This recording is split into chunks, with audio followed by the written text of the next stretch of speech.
Eu estou aqui com o Juracy Júnior da Silva, que no livro A Gnose Ocidental escreveu o artigo Ética Valentiniana, as possíveis conexões. Me diga uma coisa, eu gostaria de começar perguntando sobre a importância para hoje, para a nossa sociedade hoje, de um conhecimento tão antigo como esse. Às vezes muitas pessoas, né, nos dias atuais, pensam que aquilo que é antigo, aquilo que há muito tempo atrás foi praticado, possa não ter nenhum sentido, possa não ter nenhum valor. Mas a importância de um conhecimento tão antigo, né, em primeiro lugar, é que a gente vai ter acesso às origens justamente de como que as crenças atuais, por exemplo, dentro de um cristianismo, que é uma religião que é mais em voga, ou a principal, digamos assim, que mudou toda a sociedade, como que a gente pode ter acesso, como que eles pensavam, como, por exemplo, os gnósticos valentinianos, e como que isso influenciou as origens da atual crença cristã. O que vale entender também que para a tradição valentiniana, há uma certa busca por um sentido, né?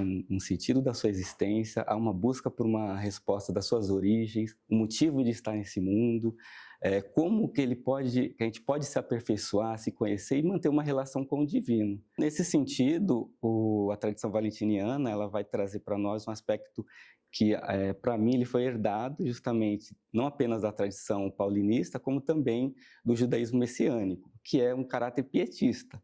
A Bia estava falando para nós sobre a importância que os cátaros tinham em relação à leitura que eles faziam das escrituras e uma forma de viver essas escrituras. Para o valentiniano, o sentido da vida, né, que é o que muitos buscam hoje em dia, né, o sentido da sua existência, está justamente nessa vivência de uma relação com o divino através dessa prática pietista, né? Como que ele vai traduzir essas escrituras, como que ele vai entender essas escrituras e como que ele vai dialogar com o seu mundo à volta através de uma prática, de uma vivência que para ele não é apenas mitológica, né, mas ela é justamente uma união com o divino.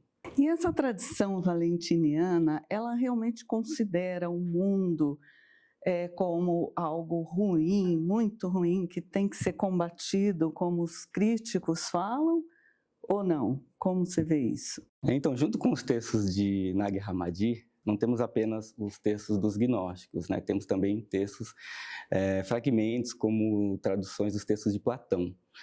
E se a gente buscar historicamente, né, o que é o valentinismo, a tradição valentiniana, de onde surgiu o Valentim, aonde ele foi estudar, onde ele formou as suas escolas, né, esotéricas, a gente percebe que ele tem uma certa influência, seja do mundo grego, como do universo alexandrino.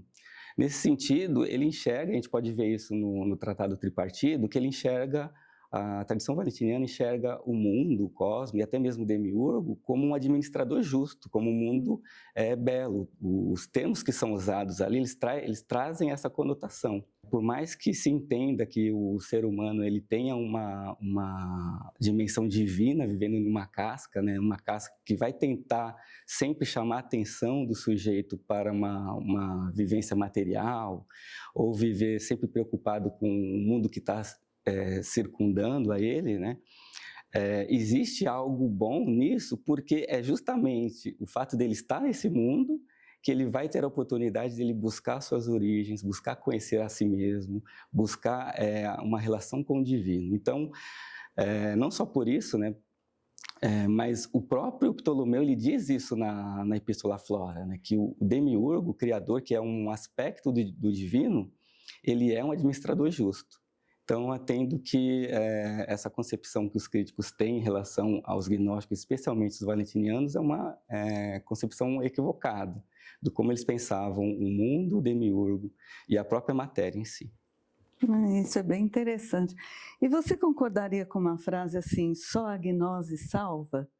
O que você acha? Buscando ali pelo entendimento dos valentinianos, né, o que a gente pode entender por gnose e depois tentar compreender por que só ela salva, quando a gente vai recorrer aos mitos gnósticos, né, especialmente ali no Tratado Tripartido, o autor ele vai trazer para nós a ideia de que em um dado momento, né, fora do tempo, né, desse tempo cronológico, o divino ele estava pensando a si mesmo. O termo que é usado ali no Tratado Tripartido é a perceptividade. Tá, então, essa é a primeira manifestação da verdade, a verdade máxima para a tradição valentiniana, que o divino, em um primeiro momento, ele estava percebendo a si mesmo e conhecendo a si mesmo é que o mundo ele vai ser criado, né, a partir dessa relação que o divino tem consigo mesmo.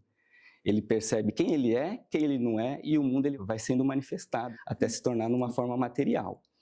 Então, quando a tradição valentiniana vai trazer para nós a ideia de que só a gnose salva, é justamente essa primeira percepção, ele tem que estar em busca dessa percepção, tal como o divino teve, de conhecer a si mesmo, para ele poder saber qual que é a sua origem, quem ele é, o que ele faz aqui no mundo, e como que ele pode, quem sabe, corrigir a si mesmo, não no sentido de evitar um mundo infernal, subterrâneo, como a tradição cristã pensa, mas ele salvar-se da sua própria ignorância, da ignorância de não conhecer a sua origem, de não conhecer quem que é o Criador, o momento que tudo passou a existir e que ele faz parte desse processo.